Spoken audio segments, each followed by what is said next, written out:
You are sitting at a long oak table under wavering torchlight, the faces around you softened and sharpened by flame. Glass clinks near your hand. The wine smells of citrus and old wood. A lute hums somewhere beyond the curtains. From across the room he rises and walks like a tide, slow and inevitable. He stops by your wife, examines her as if reading a receipt, and when he lifts his hand, she goes with him without protest. Your mouth goes dry. Your breath tastes of iron. If you do not bow, if you do not laugh when the jest is made, your children will learn the language of silence. This is not the act of a madman alone. This is a machine that was built to convert private pain into public spectacle and to teach an empire how to obey shame. Today, we will take that machine apart, piece by piece, and show how 5 intimate acts became instruments of power. If you think these lessons should not vanish into dust, like and subscribe now. Your click helps preserve what the records tried to burn. Stay until the 5th act, because that is where everything collapses into its own contradiction. But first, go back with me to the room where a boy learned that cruelty could be ceremonial. It was never random. There was always a protocol, a ritual logic, a set of behaviors copied and taught. Historians have pieced together letters and chroniclers, Tacitus, Suetonius, and Cassius Dio, and there are ledgers and witness accounts that trace the formation of this brutality. We will map 5 acts that made private desire into statecraft and show the procedural steps by which intimacy became law. Pause now and subscribe for more investigations like this one.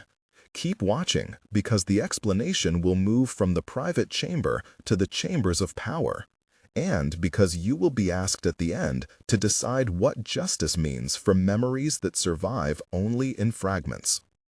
He was born into spectacle and into loss. The early pages of his life are a sequence of corridors and shouted names. In the first paragraph of his childhood, he learned to read faces like ledgers. His grandmother would press candles close to his small hands and whisper stories of emperors who were loved and then erased. In the second paragraph, a tutor named Tiberius, who had become distant and cold, shaped a rule of survival that read like a manual. In the third paragraph, a personal loss hardened him into a teacher of fear. In the fourth, he took on a mask that mixed play and threat. As a boy, Caligula tasted the salt of the sea and the metallic scrap of coins stolen from a table. He watched soldiers laugh and then watched them fall silent when a command left a mouth. He saw Macro step into power and saw friends vanish from banquets. The family names echo in the memories. Drusilla with her Gemellus with a hollow gaze. Caesonia, who would later counter with her own fierce tenderness. Cassius Chaerea, who would later interrupt the stage, and the chroniclers who wrote these scenes down. Each name carried action and consequence. The backstory is not only private pain, it is administrative training. The young man sat at ceremonies where rules were rehearsed and where applause was counted like votes. He watched how protocol could be bent to humiliate a rival, and how a simple law could turn mourning into an offense. At table, a senator could be made to wear a rope for a joke and then find his family ostracized. These were not accidents. The methods were deliberate and taught by those who lived by order and by those who resented it. The household was an academy for converting emotion into decree. Memory after memory traces a process of instruction and imitation. This is how the machine begins its first gears. If you feel anger, shock, or disbelief right now, you are not alone. This story provokes those feelings because it touches on fears that are not just historical. Which of the 5 acts strikes you most as a perversion of power? The first, second, or the third? Tell us in the comments below. Start your comment with, "I was most shocked by Act 1 or Act 3," and add one sentence why. Your voice helps us see what resonates and will shape a follow-up where we dive deeper into the most mentioned act. When you write, remember, this is a community of inquiry, not a court. We want brief, clear reactions and respect for the facts we will present. Later, I will gather the most insightful replies and turn them into sources for the next episode. Your participation keeps these voices alive. Now let us move to the quarter where he learned to take ritual and make it mandatory. The apprenticeship under Tiberius and the household around Macro taught him 3 practical lessons about power. First lesson, make a ceremony into a command. Second lesson, turn personal insult into public ordinance. Third lesson, never allow an audience to look away. The room smelled of oil and sweat. The tapestries whispered as servants passed. The boy learned to time his smile with the fall of a curtain. He learned to make a joke land like a decree and to arrange a silence like a law. Witnesses later recorded these lessons in register entries and in letters smuggled out by servants who signed with a single initial. The apparatus of state could be trained to punish emotion as if it were a crime. His rise was not a single leap, but a sequence of shifts and a feverish coronation that changed him and those around him. The moment the purple was draped felt like a fever. The crowd shouted at first and then fell into measured breathing. The palace corridors tightened like a wound. That night, an illness racked his body. A fever burned meaning into his conduct. He returned leaning on a cane, if only for posture, or perhaps because his knees had no trust in the future. The transformation was signaled by a new appetite for spectacle and a new tolerance for cruelty. He began to test boundaries publicly to find where shame would bend and then to institutionalize that bend. We will name the machine and its 5 acts. Act 1. Legislate emotion. Act 2. Institutionalize shame. Act 3. Stage banquets as clinics of humiliation. Act 4. Weaponize family bonds to experiment on loyalty. Act 5. Manufacture a sacrificial scene to prove that rule is absolute. Now we will describe how each act functioned as an anatomical piece and how together they formed a mechanism of social destruction. Otto, legislate emotion. He drafted practices that punished private grief and rewarded performative joy. A law could outlaw public mourning in some districts and require ceremonies of gratitude in others. The method was clinical and small at first. A mother who lingered at a tomb could be fined, and a son who answered back could lose his post. At a hearing, a magistrate named Cornelius read the new rules while the crowd smelled of incense and fear. "You will smile on command," Caligula said. "You will thank the gods in the name of the state." A senator replied, "This is sacrilege." Caligula laughed. "Sacrilege is what happens when you refuse to entertain the state." They argued back and forth. It is unnatural. It is order. Who decides what is natural? I do. Then you play God. I play emperor. The exchanges continued until applause replaced dissent. The law did not need to be enforced everywhere, only enough to make silence contagious. Otto Deuss, institutionalized shame. He turned offices into theaters where reputations were auctioned. The prefect Macro and an official named Marcus oversaw a registry of favored families and of those marked for humiliation. At a municipal hearing, a woman named Livia was summoned and asked to recount a private dispute. Her voice shook and the clerk wrote every syllable under the lamp. The audience smelled wax and cheap perfume. "Tell us where you felt betrayed," an official asked. "Was it on the night of the festival?" "Yes," she whispered. "Then you must stand and recite gratitude." The session became a performance. A guard named Julius laughed, and a friend called Gaius shifted in his seat. The effect was methodical. It taught that a paper and a spectacle could replace evidence, and that shame could be recorded into law. Otto Trace, stage banquets as clinics of humiliation. The great hall filled with the scent of roasted fish and spiced wine. The tables gleamed, and platters sang as servers passed in rhythm. Caligula loved to test the limits of what could be displayed. There was a night when he ordered a senator to eat from a poor man's bowl while the court laughed. Drusilla watched the face of the conversation crumple. The conversation at the table was a choreography of control. "Drink now," he said. "Sing of your loyalty." "I do not know the words," the senator replied. "Then humiliate yourself." "If I humiliate myself, will you pardon my son?" "No." "If I humiliate myself, will you let me keep my property?" "No." "Then what good is this?" "It proves who belongs to me." The exchange kept coming, 8, 10 responses, each one a drop that eroded the man's dignity. Servers moved like hushes. The lute plucked a nervous rhythm. The taste of salt on the lips of those who were forced to eat cheap food was a small public wound. Now the machine advanced to Acts 4 and 5, and the pace quickened.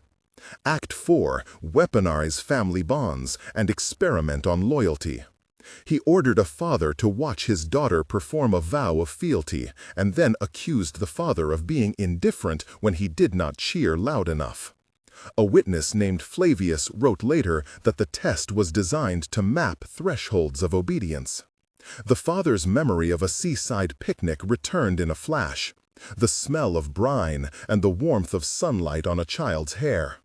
The internal battle between paternal instinct and the calculus of survival lasted seconds, but formed a fissure in his soul. He chose compliance, and the choice, recorded on a scroll, would follow his grandchildren as a mark. The final act was intended to be the proof that the apparatus could override conscience.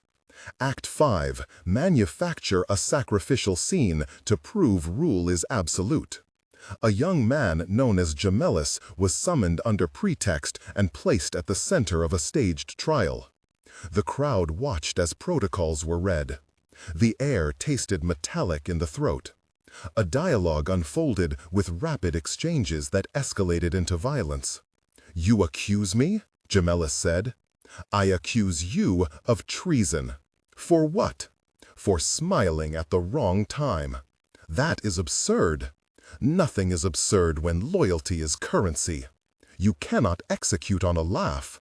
"I can, and I will." "You are mad." "Madness is a fine policy." "Then do it." "I will." The scene moved like a blade. The execution was quick, but the protocol survived the moment. The machine had been proven functional. But machines fail when their parts contradict human unpredictability. That night, Cassius Chaerea, an officer who had watched his own family humiliated, clutched the metal of his sword with a taste of rust at the back of his mouth. He remembered his daughter's lullaby and a term of derision whispered in a corridor. He moved through 3 paragraphs of tension, memory, decision, and consequence, remembering first the insult, second, the humiliation of his comrades, third, the choice to act. His hands shook. He remembered a childhood winter and the smell of bread and the way a father had once hidden a smile to keep peace.